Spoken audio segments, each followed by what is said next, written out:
आप ये बताइए इस कथा को किस प्रकार से लिखा गया, किसने लिखा, किसने कही कि आज हम इतने लोग बैठ के सुन रहे हैं। कहीं से तो शुरुआत हुई होगी, आज हम कथा करा रहे हैं, सुन रहे हैं, गांव-गांव कथा हो रही है।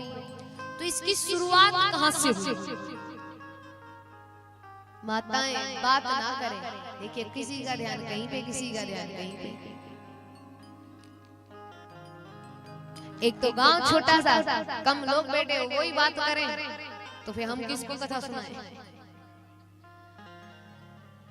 देखिए ऐसे एक गांव में कथा हुई, तो ये भक्तमाल में कथा आती है कि एक बार नाभादास जी एक गांव में कथा सुनाने के लिए गए। तो साथ में जैसे हमारे ठाकुर जी के लिए हम लोग ऐसे वो मूर्ति ठाकुर जी की लेके गए। तो उस गांव में कुछ चोर आए और नाभादास जी के जो ठाकुर जी थे उनको देख के सोचने लगे कि बड़ी चमकीली मूर्ति है, जरूर सोने चांदी की होगी, इसको तो चुराएगा। तो चोरों ने क्या किया कि नाभादास पंडित जी के ठाकुर जी चुरा के ले गए, भगवान ही ले गए, चले गए। अब नाभादास जी उठे सेवा करने के लिए, भगवान की स्नान इत्यादि किया, पूजा करेंगे, देखा मूर्ति गायब, रोने लगे। गांव वाले इकट्ठे हो गए। अब वो कहे कि हमारे भगवान किसी ने चुरा लिया। अब गांव वाले कहे कि महाराज जी भगवान को हम दूसरे दिला देंगे, लड्डू गोपाल तो दूसरे आ जाएंगे, आप हमारी कथा क्यों रोक रहे हो, कथा तो सुना दो। अब नाभादास जी कहे नहीं नहीं, कथा हम ऐसे नहीं सुनाएंगे, जब तक हमारे भगवान नहीं आएंगे तब तक हम कथा किसी को नहीं सुनाएंगे। गांव वाले बड़े परेशान, पंडित जी को भगा भी नहीं सकते कि 2 दिन की सुन ली, अब 4 दिन को कोई और पंडित बुला लो। तो बड़े समझाएंगे, देखो महाराज अब ले गए तो ले गए, हमारी कथा क्यों रोक रखी है, इतने लोग बैठे हैं, सुना दीजिए सुना दीजिए। नाभादास जी रोए। ऐसे करते करते 1 महीना हो गया। तो चोर खुद उन भगवान से इतने परेशान हुए कि उन्होंने कहा कि एक काम करते हैं, भगवान को दे ही देते, मूर्ति लौटाओ जिसकी है। तो वो चोर आए और नाभादास जी को उनके महाराज जो ठाकुर जी थे, भगवान बालकृष्ण थे, उनको दे दिए।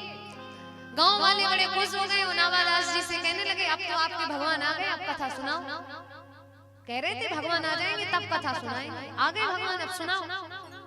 नाभादास जी बोले अब हम कथा तभी सुनाएंगे जब गांव के बताएंगे कि कथा कहाँ चल रही थी। अब गांव वाले कहे बड़ा बेकार पंडित आया, एक तो अभी भगवान का बहाना लिए बैठा था, भगवान नहीं मिलेंगे तब तक कथा नहीं सुनाएंगे। अब कह रहा है कि कथा बताओ कहाँ छोड़ी थी, किस स्कंद पे, किस श्लोक पे छोड़ी थी। तो गांव वाले कहे महाराज कल की कथा याद ना रहे हो, आप 1 महीने की बात कर रहे हो, कैसी बात करते हो, आप तो कथा सुनाओ।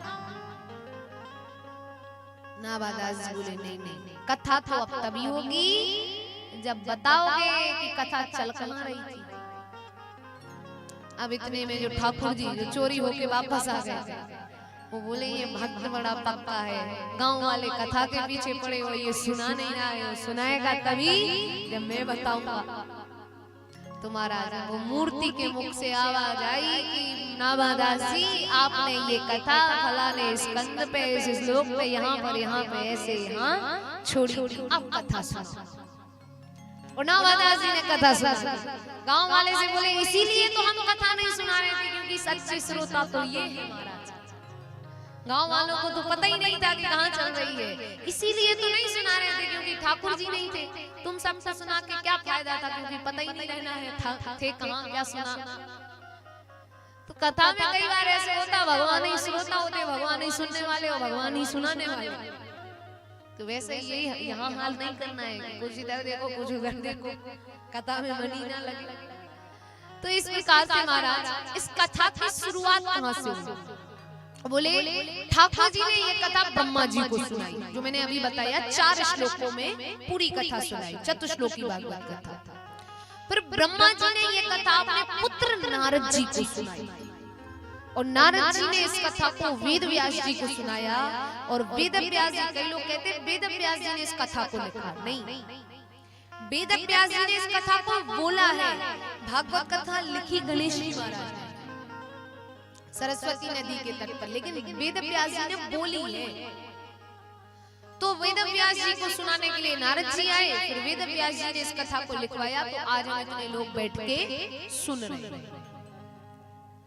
तो शनकाद ऋषि बोले देखो ये बात समझ आती है कि ठाकुर जी ने ब्रह्मा जी को सुनाई, ब्रह्मा जी ने नारद जी को सुनाई, पर ऐसा क्या हुआ, वेद व्यास जी तो धरती पे रहते थे कि नारद जी को ये कथा सुनाने के लिए धरती पे आना पड़ा। वही तो बात रही होगी। तो बोले वो इसलिए क्योंकि एक बार वेद व्यास जी रोने लगे।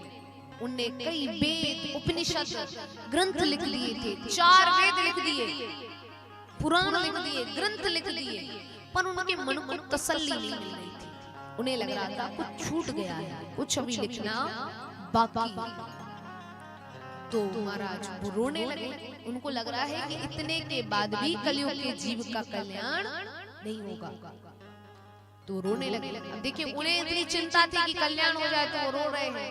आजकल का आदमी जो कल्याण कराने वाली कथा है वही छोड़ के भाग जाए, होगा नहीं होगा कुछ पता नहीं, हम बिल्कुल निश्चिंत बैठे हैं। तो वो रोए, और जब कोई भक्त रोता है तो भगवान बड़े जल्दी सुन लेते हैं।